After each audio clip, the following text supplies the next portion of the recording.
According to somatic sexologist Jaya, we all have a unique erotic blueprint. Learning yours could help you and your partner create a deeper connection. Jaya joins us more with what couples can do to spice things up this Valentine's Day. Thanks so much for being here again. We'd love to see you.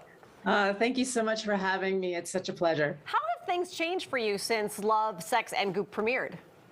One of the amazing things is that it's opened up this beautiful conversation about sexuality and intimacy and relationship. And we've seen over 1 million people now who have gone and filled out our erotic blueprint quiz. So there's a conversation happening, which I'm so excited to see. And that's a fulfilling wish for me because my whole life I've spent really trying to get this conversation out there about our eroticism and what makes us us. And not to be shameful of it too. Yeah. And I think that's really what has prevented a lot of people from exploring this, is because they felt like this is something you do in private. This is nothing you have a conversation with out in the open.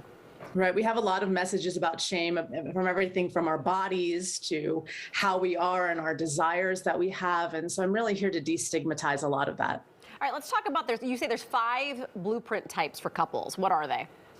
So the first one is the energetic, and the energetic is someone who's turned on by tease, anticipation, space, longing, yearning. Think about the moment before a kiss. If that's where all the juice is for you, you might be an energetic. Sensual is someone, when we think about what is sensual for people like who love slow dancing or massage or flowers, it's kind of like what we think about for Valentine's Day for a lot of people, chocolates. The sexual is someone who's turned on by what we think of as sex in our culture. We think of nudity or we think of orgasm, these kinds of things that really turn us on that we think are the normal way. And so the other blueprints kind of get shoved under the rug a little bit. They don't have as much attention because we think that this is the way we're supposed to be when it comes to sexuality.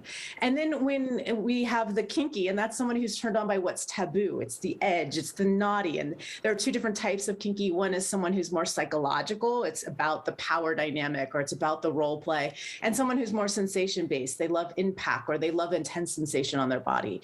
And then finally we have the shapeshifter, and the shapeshifter is someone who loves all of it. They want more, they want it all, they want it now, they want all the variety. And oftentimes they're told they're too much or they're too complex. And it's not that they're too complex, it's just that they're very erotically intelligent. So once you know this blueprint, how do you start putting it into action?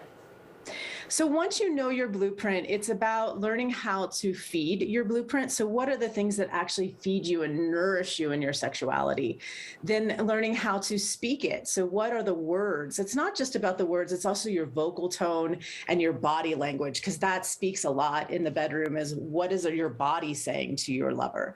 And then healing the shadow side. Each one of the blueprints actually has a shadow or something that puts the brakes on our sexuality, stops us from really having that deep fulfillment and satisfaction, and you want to heal those aspects. And then the final piece is expanding. So although we may have one blueprint that we're wired in and it's who we are erotically, we can expand into other territory and have more of a full spectrum sexuality. And that means when you've expanded, that all of those things become your turn on. What do you see happening in couples once they kind of figure their blueprints out and are able to express them? So I see oftentimes people have different blueprints in couples.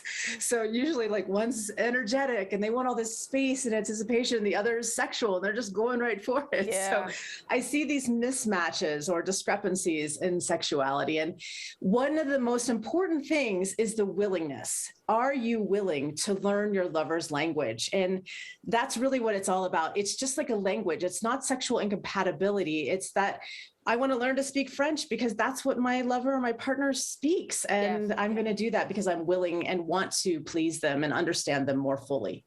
Oh, that makes it taking the time to learn, and it can create. Yeah, it's just skills. Just skill set. Just learning something new. We're never too old to learn something new.